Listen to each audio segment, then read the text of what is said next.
Soulful Sauna, Stories of Self-Mastery. Thank you for joining us. It is you, the viewer, that makes this podcast. Your host, Juliette Noske, and her guests are here to share stories of self-mastery, to inspire you and ignite the power of positive change on your own journey. Thank you for being with us. Hello, everyone, and welcome to the Soulful Sauna podcast. Today, I have a wonderful guest for you, and his name is Stephen Ash. And I found Stephen Ash through my searching through things about shamans and shamanic drumming. And I came across another podcast interview where Stephen was talking about some of his wonderful music, which I'm sure he will tell us about. And Stephen, he was born in 1951 in Cornwall, somewhere that I haven't really explored, but I'd love to. So I'm sure you can share something about Cornwall with us as well. And he's a doctor of natural medicine, as well as working with stone medicine and landscapes and drumming medicine. And I really connected with you and your earthy soul and nature. And I'm really looking forward to this talk that we're going to have.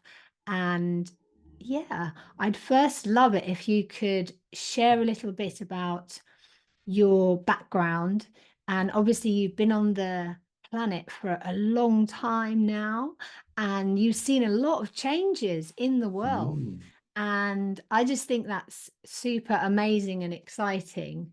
And yeah, welcome, Stephen. Thank you. Well, I'll start off by saying I remember being born. Wow.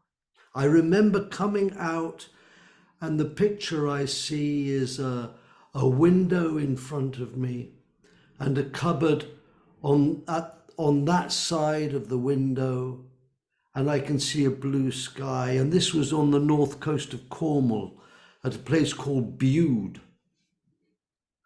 And it's a very clear memory. So I've had, as you say, I've had a long life, and it's been a very rich life and a very beautiful life. And I'm one of 8 children, and my father was a doctor. He was a doctor to King George VI, and he was a London Harley Street doctor. And we all lived in Bude in Cornwall, and then we moved up to London, and then we landed up flying across the Atlantic and living on Indian reservations. And that was because my father's work was so controversial, because it was to do with smoking, and he was helping King George VI, who had lung cancer. He was trying to create a safe cigarette. And his work was so controversial that the tobacco companies squashed his work, and the only jobs he could get were on Indian reservations. So we went from Harley Street to Indian reservations. And it was a dynamic. At the time, there were 7 children, where 1 came later. And so we spent these formative years on Native American reservations. And then after 2.5, 3 years, my mother got so fed up with the whole thing that she said, "Michael, get me back home. Gotta get back home." So we just got rid of everything, and we came back to Britain. 1959, that would have been. We came back to Britain with just the clothes we had. And we started again. We started very poor, and we landed up very poor and started again. And then went through life in England and became a teacher, and then became an acupuncturist and did a lot of teaching abroad. And en route, I met this amazing woman who I'm now married to for 36 years. And we work together. We work together as a team. It's a beautiful team. I've been married before, but this is the good relationship where we have a lovely family. We have 3 children together, and yeah. So that's me sitting here. That's me Wow. sitting here doing the work I do. Yeah. Yeah. I don't know if you know, but I was actually born on Vancouver Island. Were you? Ah, I've got a son out there. Yes. So I'm very Wow. connected to that land and Mm. to the stories and to the people there. Mm. And I had a very magical birth there were 12 people there. Although I don't remember my Wow. birth like you, Yeah. there were 12 people present and it was natural in my mom's Oh, home. And oh, nice. yeah. So is your mother Canadian? No, my dad, who was actually called Michael, Right. was Canadian. He passed. Right. But my mum was British, so we came back here later on. But Right. I still have a passport, Right. and yeah, Lovely. So you got that connection with the West Coast. yes. Beautiful. Beautiful. Beautiful. And what I would love to know is, so when do you think you started your journey of awakening, or was it from that moment of being born, when you literally saw your birth, or was it during your youth when you kind of started on your journey of awakening and seeking and growing? Um, I think it started very young. I mean, I remember standing in the cotton singing, and so I think I personally, I think all souls have the chance of awakening in this lifetime. And if you have good parents, if you have parents who support that awakening because they're awakening themselves, then the children grow up within that awakening. And I think the ancestors come through the parents, and the ancestors come through the ancestors, and there's this whole lineage that we are connected to. And if the parents are connected to that lineage, then the chance for the children to awaken is optimum. And I think we can see that. I think medicine people see that. They see that in souls. They see it in the supermarket with the woman who is sort of putting their shopping through the supermarket, or they see it in people. So that's being a seer, is being able to see what is true. So I think things happened when I was growing up. Things kept happening. Like I'd be hitchhiking, and get into a car with someone, and there's nothing to lose, is there? You're in a car with someone for a certain distance, and suddenly stuff starts happening. And you get out of the car and you scratch your head and you go, wow, what was that? What happened there? And things used to happen in school, and I was always very interested in acupuncture. So I started using my mother's sewing needles and sticking them in my school friends. And then my father gave me a set of acupuncture needles. So that started me off I was 11 then. I started doing acupuncture. And I think it was just the environment in which I was growing up. And I've got exceptional brothers and sisters, and they're all doing the same. They're all kind of a bit wacky in their own way because they grew up. I think as souls, we chose our parents. Our parents were ripe for our sort of souls to land in that family, and I remember points of awakening really strong points of awakening. Not some of them weren't easy. I mean, some of them were very damaging experiences, but they were points of awakening nonetheless. I mean, one experience on that was when we came back from Canada. My mother was always nagging my father about money, and I happened to be sleeping in this little tiny room beside my parents' room, and I kept hearing their conversation. So one night in my sleep, I climbed out of the window and I fell down 2 stories onto the ground and broke my back. And so I was in hospital with a broken back. And my father kept coming in and waving his hands over my back. And my back healed up really quickly. I mean, really quickly. And before I knew it, I was out of hospital and I was back at school, and they said, "You've had a broken back? Well, but what are you doing back at school?" And that so hit me. And I think that was the beginning of my healing journey as a healer, as a medicine person, because I saw that it works. And since then, I've just had so many experiences, personal experiences, and experiences through me to other people that, well, you go, well, it's not rocket science that it works. You just got to do it. If there's something wrong with someone, put your hand over them, just wave your hand over them and let the energy of love come through your hands. Just like, comes through you. The energy comes through us like it's coming through my voice and through my hands as I do this.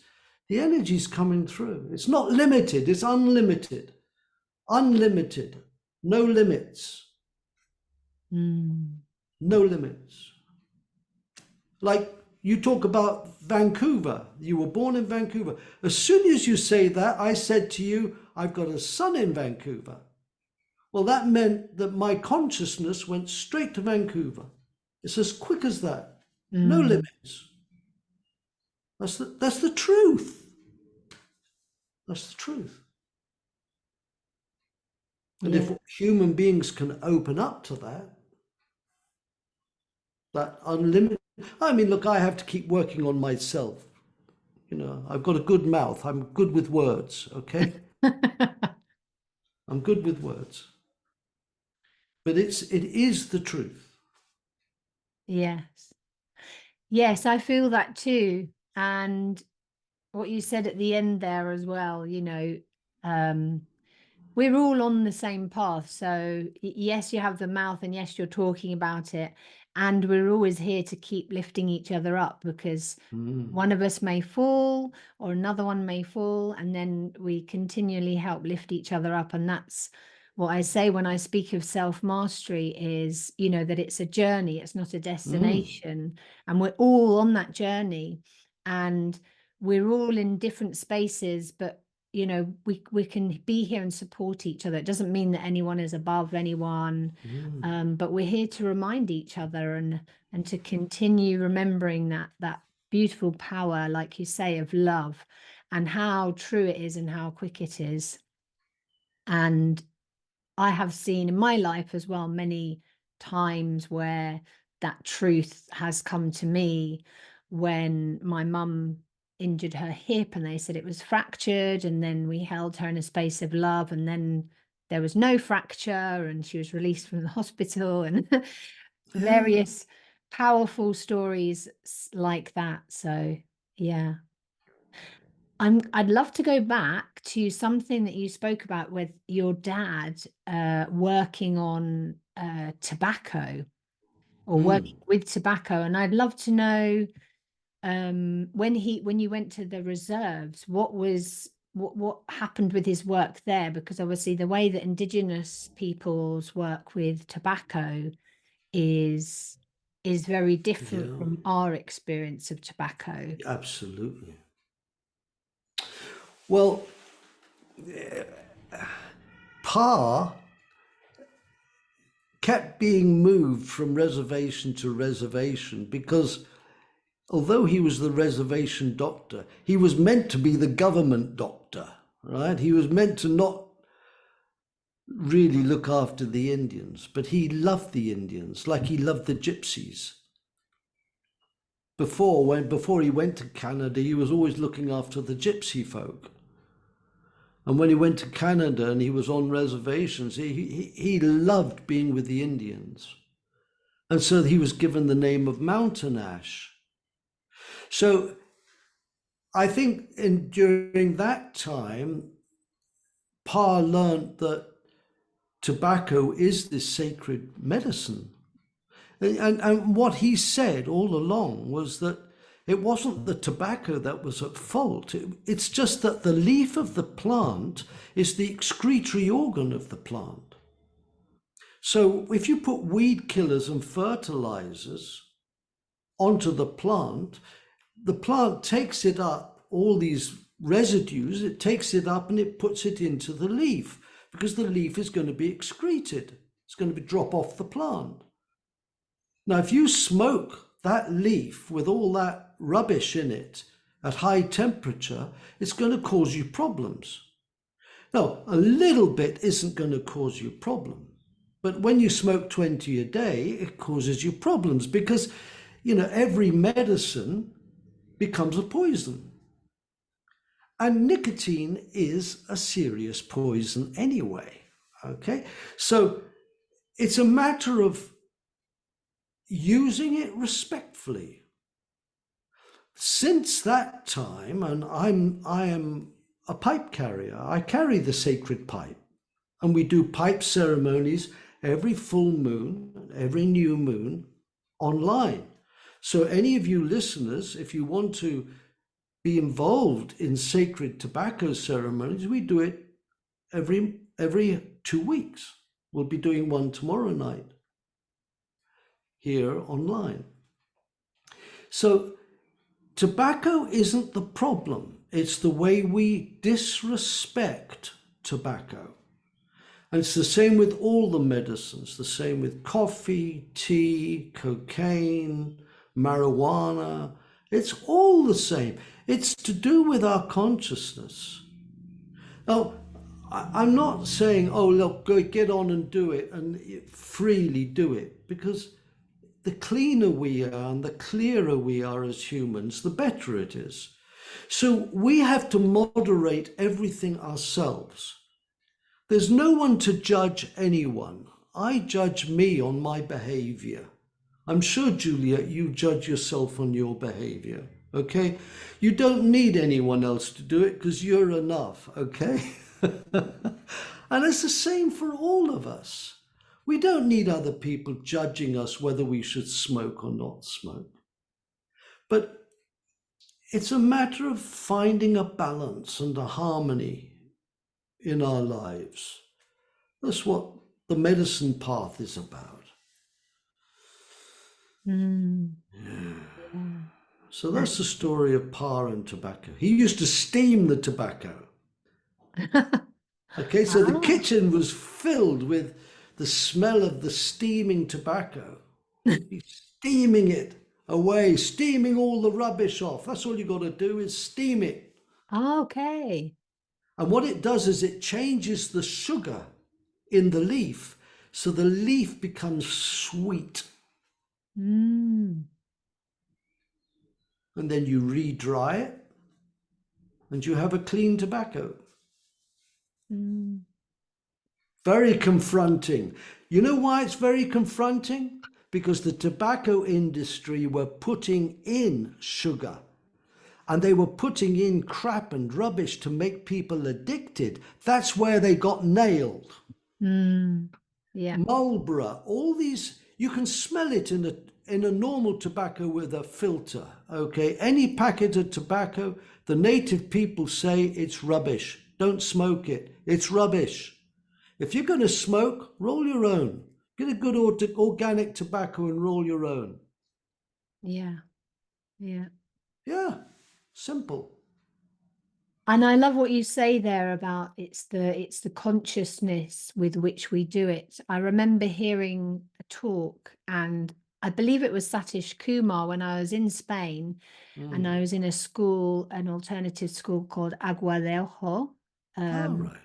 And he was there doing a talk, and he explained what he meant by spirituality, because sometimes spirituality can seem kind of out there and floaty and not really grounded. But he said, from what I remember, in my own words, is that it's a consciousness, and it's our conscious decisions in each moment, and it's how we make our decisions with that consciousness.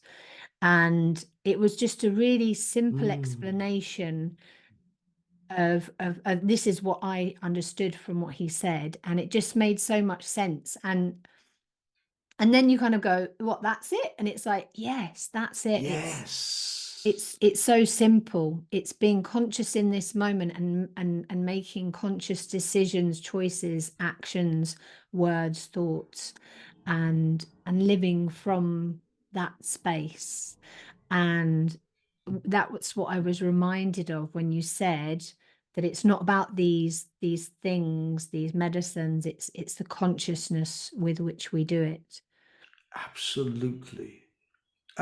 Absolutely. You're good at what you do, Juliet. Seriously.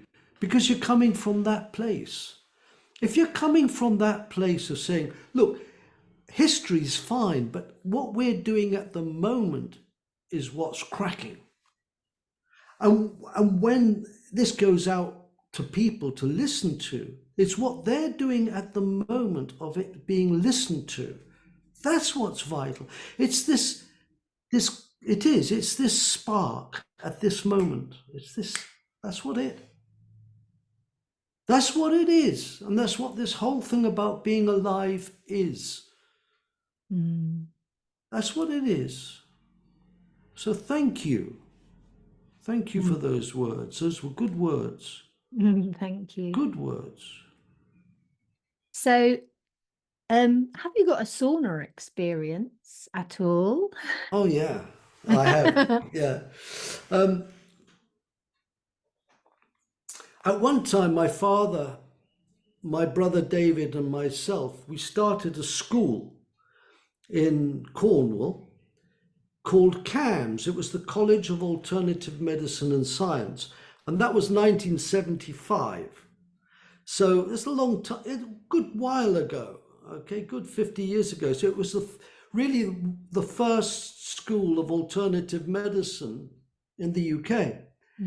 And suddenly we got an invitation from the Zen Center in New York State, Rochester, New York, and they wanted my father to go and teach over there. But Pa was in the middle of teaching courses, so he said, Stephen, you go over. So I went over to America, and I spent a year traveling around the United States teaching alternative medicine, and it was a gas. It was great fun. And at one point I was in Colorado, and I was at a sauna on the side of a river, and it was a wooden shed, and in the shed there was a fire and stones, and it was very hot because the weather was very hot. It was very dry. And it was such a hot sauna. And I came out of the sauna and I threw myself in this river and I lost consciousness. Oh, wow. I lost consciousness. And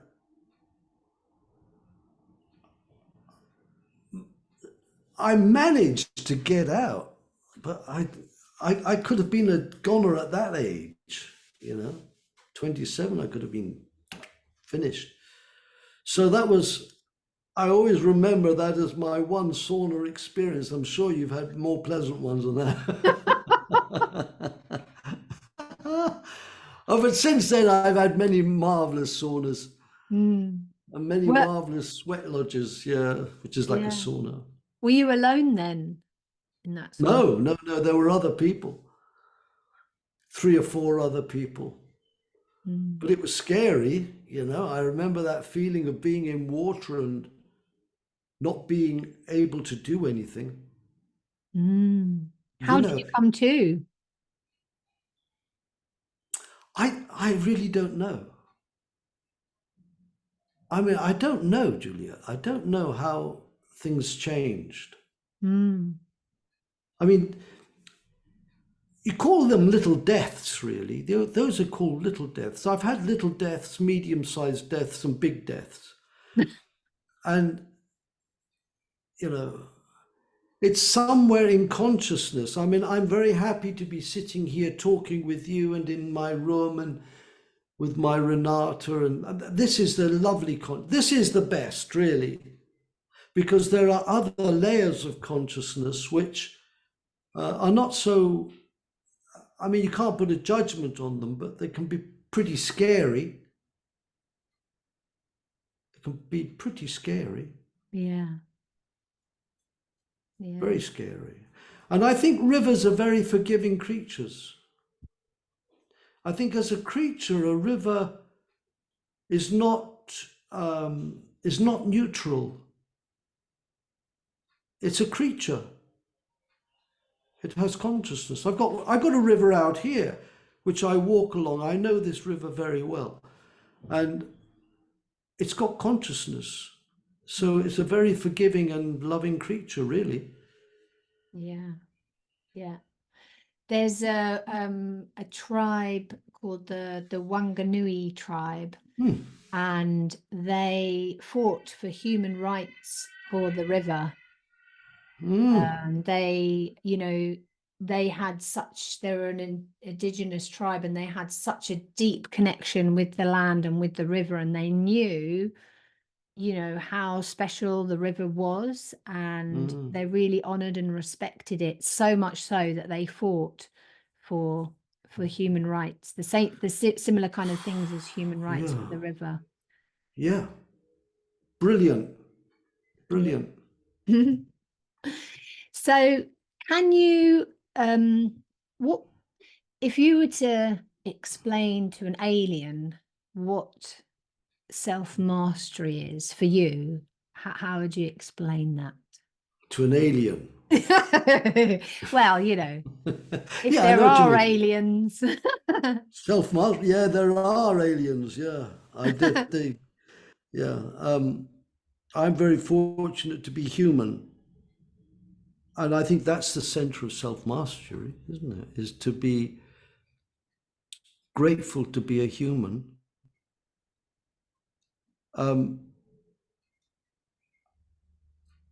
I've really looked, in this lifetime, I've really looked for what this really means, being self. I think firstly, I mustn't judge myself or you.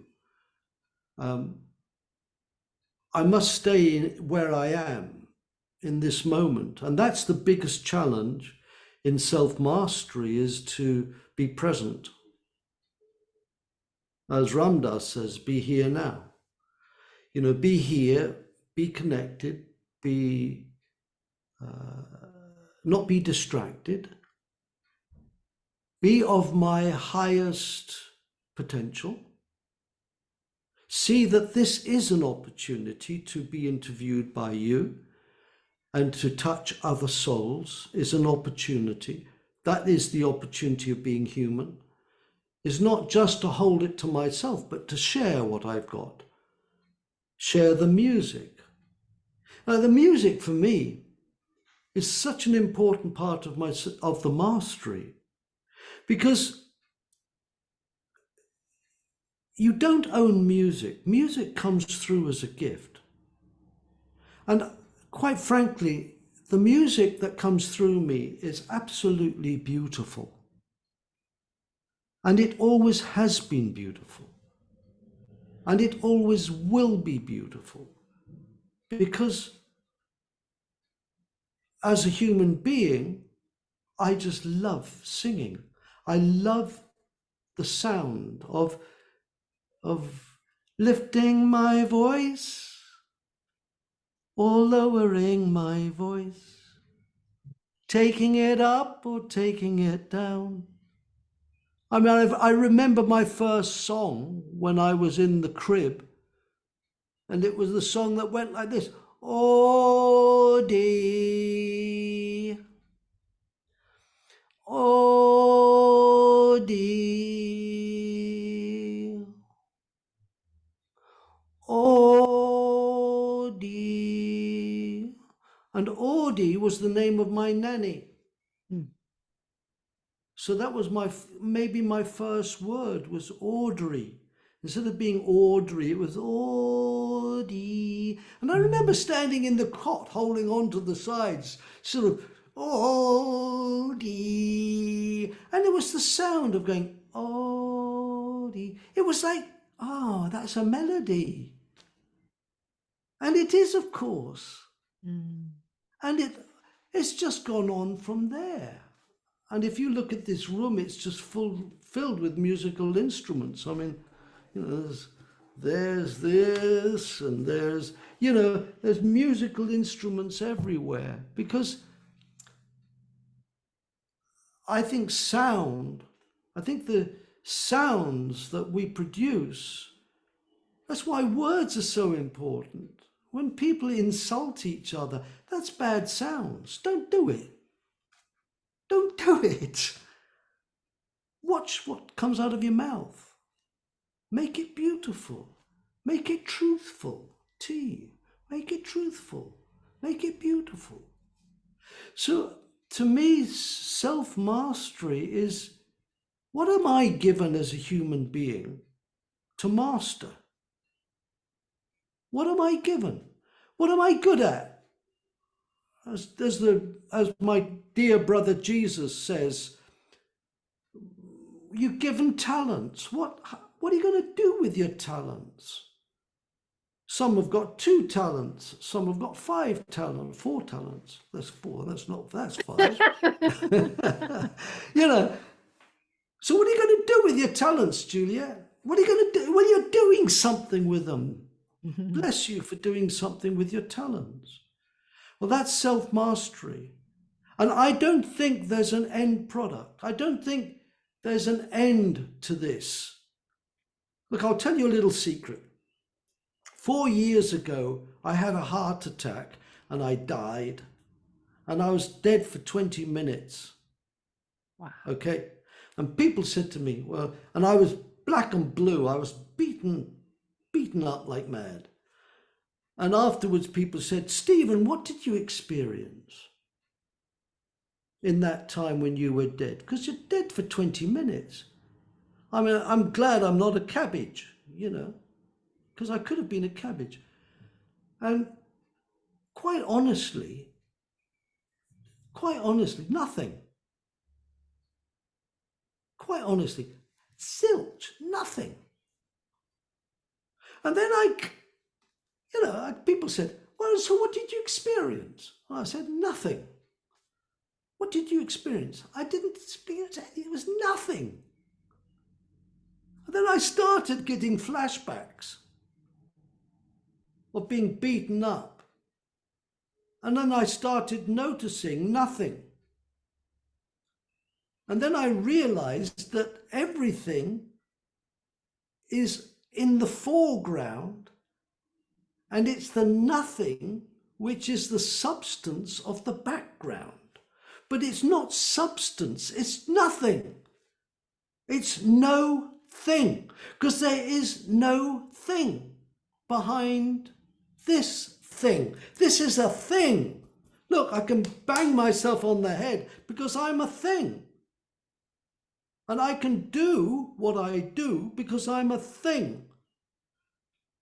But if I'm a no thing, I can't do anything. So thank God I'm a thing. And if I say thank God or thank spirit or thank bananas or thank whatever you like to call it, but actually a great name for it is no thing. Because and you try and put it in a box and it'll always squeeze out. It'll find a way out of the box and you'll be left empty because you can't put spirit, energy into a box and contain it because it's free. It's free. You can't charge for it. It's free. Yeah. You know, my father died a poor man. He had nothing in his pockets. He couldn't afford the taxi. Okay? Because he couldn't charge for that which was free. That's medicine. That's good medicine. The doctor that gives you 10 minutes or 7 minutes and then charges you a big fee, is that medicine? No, it's information. That's not the medicine path. And we have a school. We've started a school of sacred drumming where we teach people about the medicine path. And the first section they learn, the first course, is all about their own self-medicine. What about you as a medicine person? What is your path?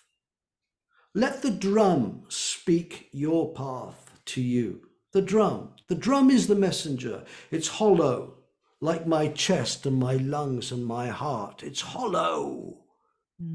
Hollow like my throat, like my mouth. It's hollow.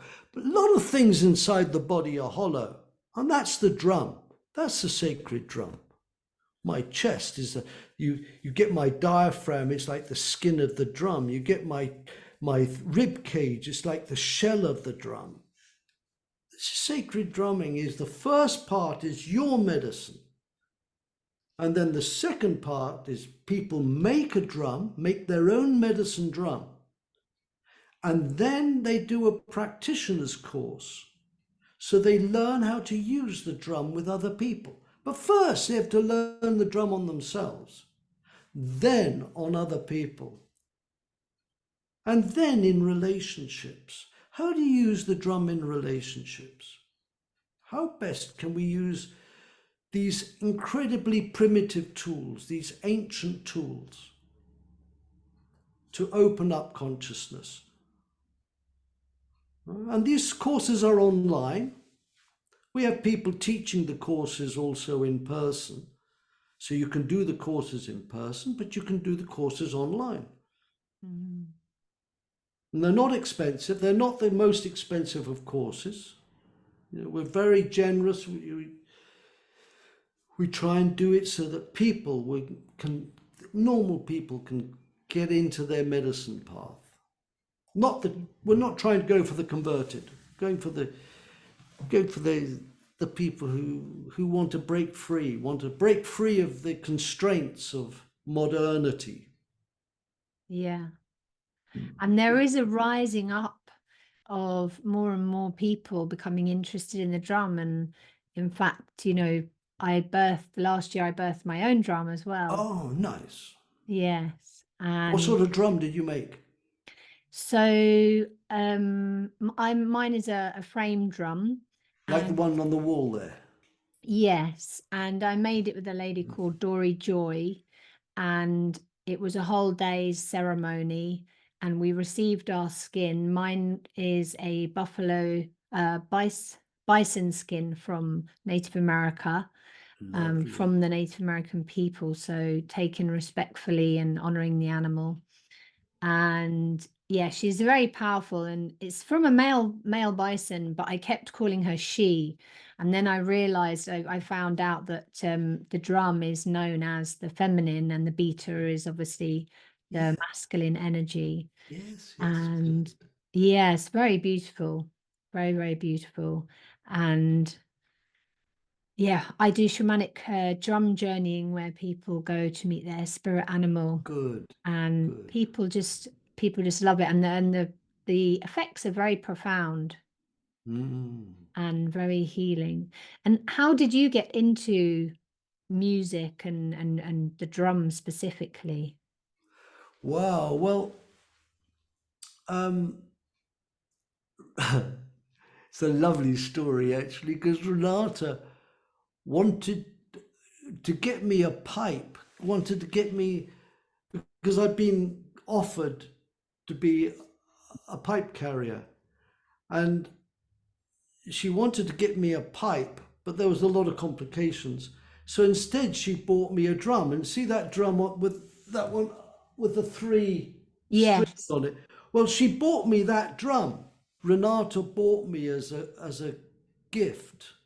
And so we started a drumming circle. And in the drumming circle was a woman who was in publishing. And she needed a book.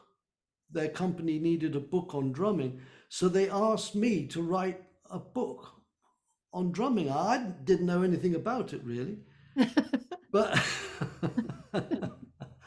because I was more of a singer and a guitarist and the flute player and all of that. And I never really got into drum. My right hand works well, but my left hand doesn't do much, sort of that sort of drummer. And so what I did was I sat down every morning and I drummed, and then I sat at the computer and I wrote whatever came through. And the book turned out to be a bestseller. And it's called Sacred Drumming. And it's unavailable now unless you buy it secondhand, or you can get it through us as an ebook. But so suddenly I became known as a drummer, and I was a bit shocked really. Because it's like I just shaped the medicine I was doing, because at the time I was an acupuncturist and a healer, and I had a good practice in Surrey, and I was just getting on with my life and having a family. And then we met Grandfather Wallace Black Elk, and Grandfather Wallace sort of suddenly invited Renata and myself to be his spiritual grandchildren. We got on really well with Grandfather, and he adopted us. And then I met another Native American teacher called Ed McGaw, Eagle Man. And Ed McGaw in a lodge gave me my spirit name and invited me to be a pipe carrier. And it all happened in the 1994, 1995, 96. And our lives were going through colossal change at the time. And we weren't doing this, we weren't doing it because it was looked good. We were doing it out of survival.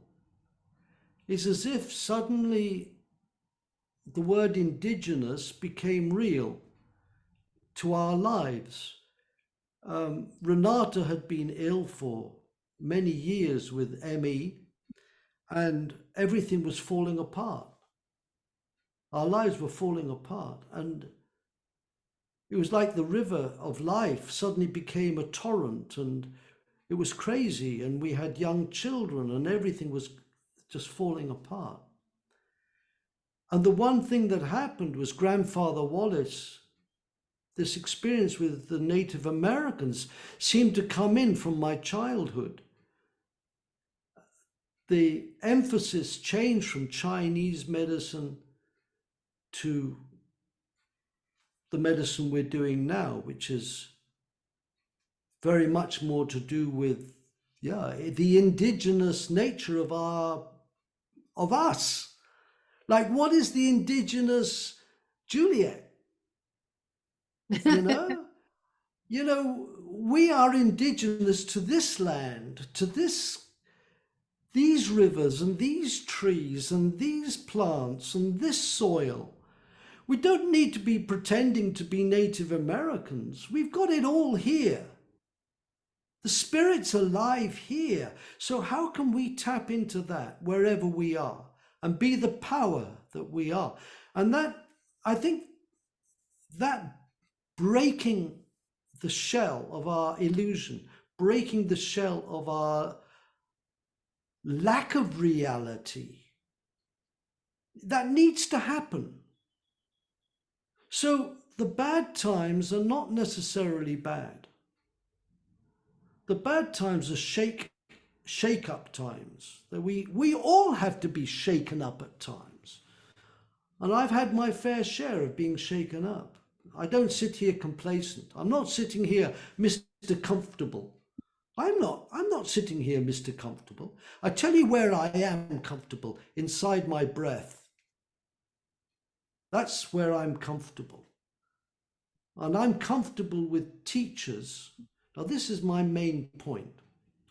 My main point in all the work I'm doing with Renata is that to be a good teacher, you've got to be a good student.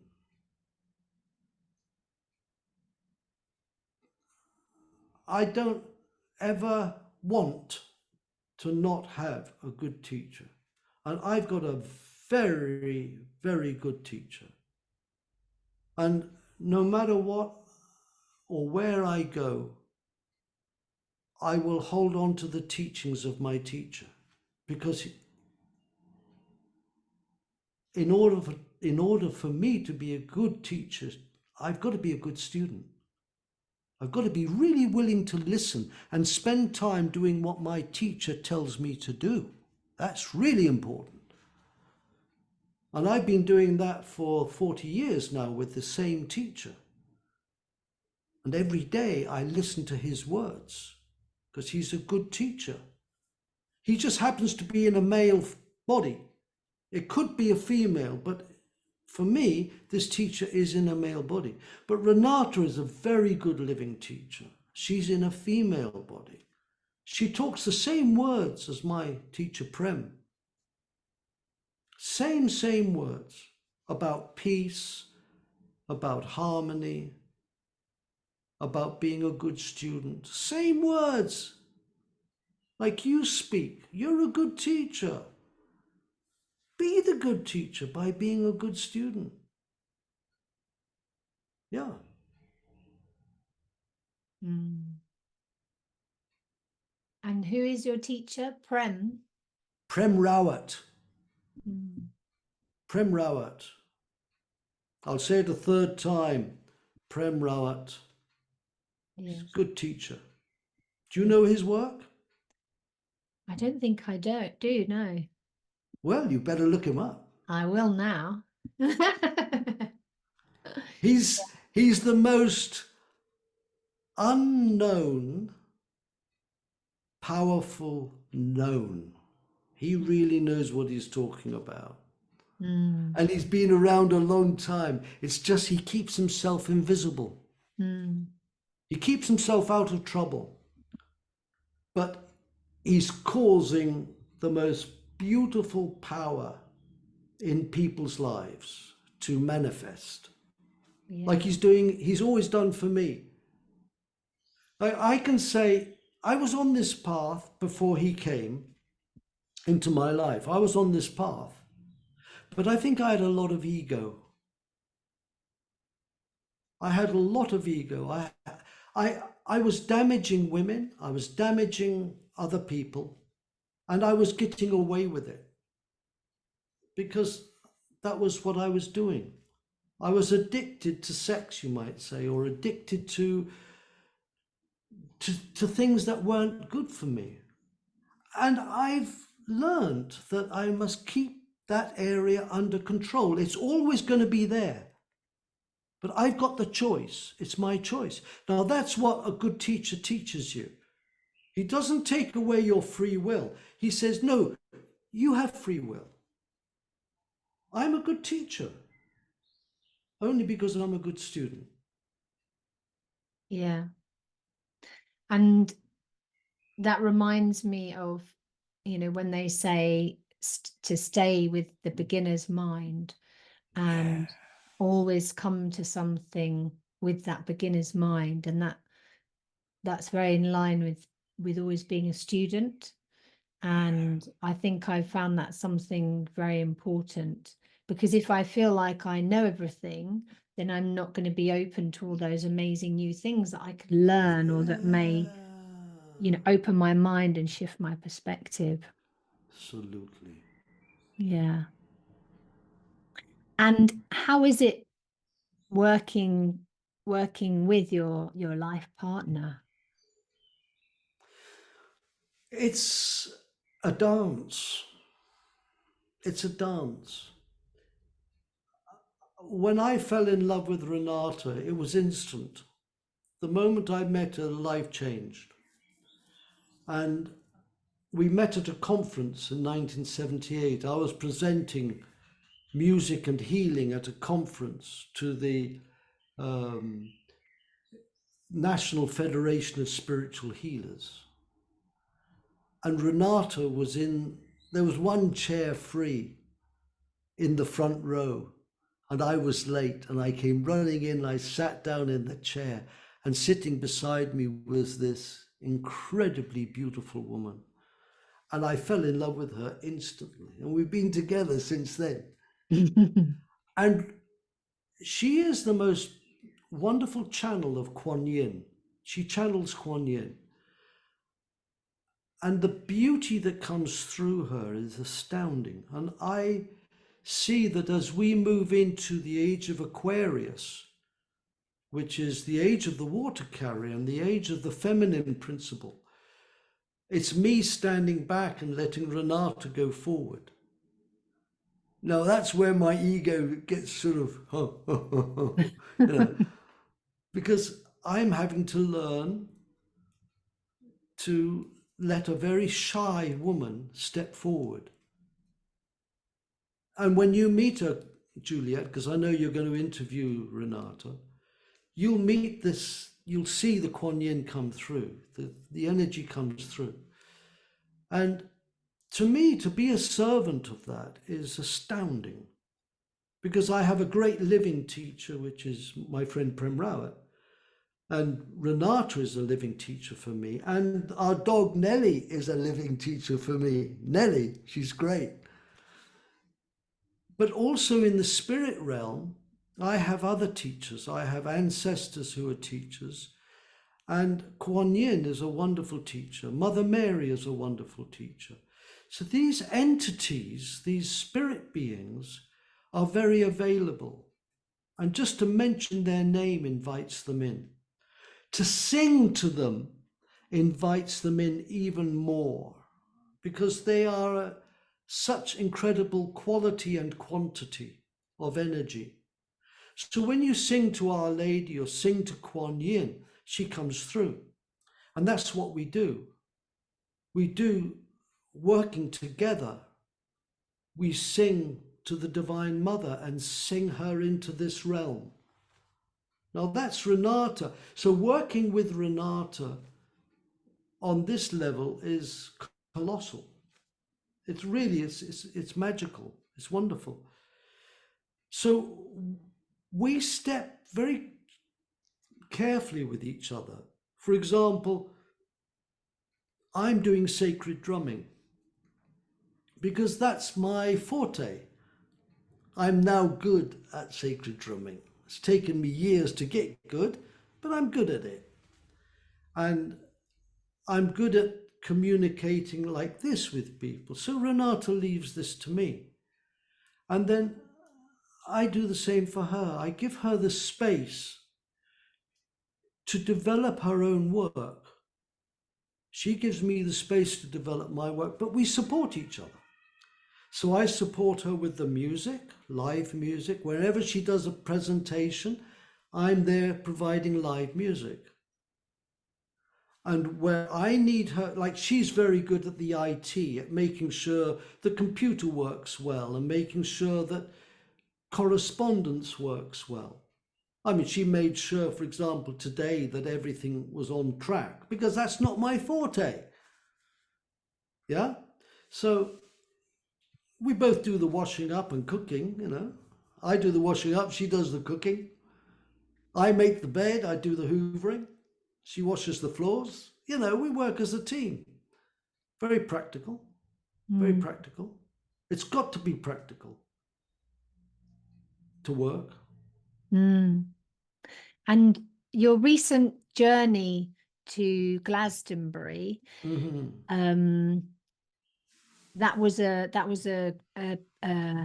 team journey, was it? Yeah, very much so. Shall I tell you a little secret? Please do. In 1991, we lost a baby, a little girl. And a few days later, 12 days later, it was my 40th birthday. And the gift that came through on my 40th birthday was a magical vision of the chakras of the body expanding into 13 chakras. And from that vision, we created a set of medicines called the rainbow essences. And in this chakra picture of 13 chakras, there are 3 chakra in the heart. So there are these 3 aspects or 3 flames of the heart. And then afterwards, as we got to incorporate this vision of these 13 chakras, and that big drum on the back there, you see that big drum there? Well, Yeah. you'll see there's a chalice in the center. Well, that's the grail. And the grail has 3 flames. The green flame of the heart is your healing of the heart. And that is corresponding to Glastonbury, because it's made with apple blossom and with emerald. So the emerald, the stone emerald, holds the chakra, anchors the chakra, and the flower of the apple blossom exudes the healing of Glastonbury. And then we found that Avebury corresponds to the bowl of the chalice, and this is love. This is the container of the love, and this is rose quartz and rose. And then into it is the 3rd flame. And the 3rd flame is your courage as a human being to express your love. So there's the courage of Stonehenge, and the magenta, like the color of your top there, that's the magenta of the heart, which is having courage to be in the heart. The container is the inner child, and is the divine feminine. So you have to have a container for the courage, and the stability underneath. It's Glastonbury or Avalon. So we take people to Avalon, not Glastonbury. We take them to Avalon so that they can connect with the healing of the landscape. And we take them into the landscape. And we correspond that with these essences, with these medicines we've made. They're called the rainbow essences. That's our little secret. It's our little secret. They're wonderful. They're marvelous. They're marvelous. And they came from our daughter Rosie, who passed into spirit, you see. After she died, we were given the rainbow essences from the angelic kingdoms. Ooh, thank you, Spirit. It's a magical life we live, Juliette. It's a magical life. It is, most certainly. And it's always surprising where life takes us. And it was like when you were invited to write the book about drumming, and you were like, but I don't know anything about drumming. And I think life does that. It invites us into being our potential, because I've had moments where I've had that invitation, and I think in the past, maybe there have been moments where I haven't kind of grasped it, but there have been other moments where I've gone, right. And it really is about crossing a barrier and inviting that courage in, that you just spoke about, and really stepping into what the universe is inviting you. And it's almost like I might not know right now that actually this is my potential, but it's believing in that invitation that the universe is giving you to step into that potential. And yeah, I think to begin recognizing those moments of invitation and becoming aware of them so that you can then consciously step into them. And that's when the magic really happens, isn't it? Yes. It's very much in the normal. Yeah. And you can look back and you can go, wow, I was in the magic. But that means I'm still in the magic. This moment that we've got is the magic. This is it. Mm. That's what's so amazing. Yeah. That's what's so amazing. Because we talk about life purpose. You know, self-mastery. Your thing is about self-mastery. And self-mastery and life purpose. And you can't do one without the other. Really. They work as a team. Because you've got to have a life purpose. But what is life purpose? You know, maybe life purpose is a thing called gratitude.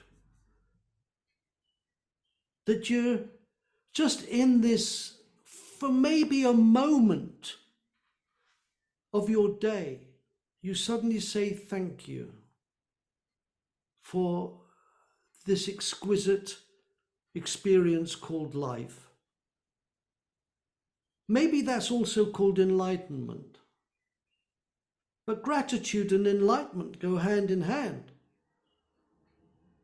You know, so maybe peace could also be there, and clarity, and so it's a choice of where you put yourself at any one moment. Really, that's what it is.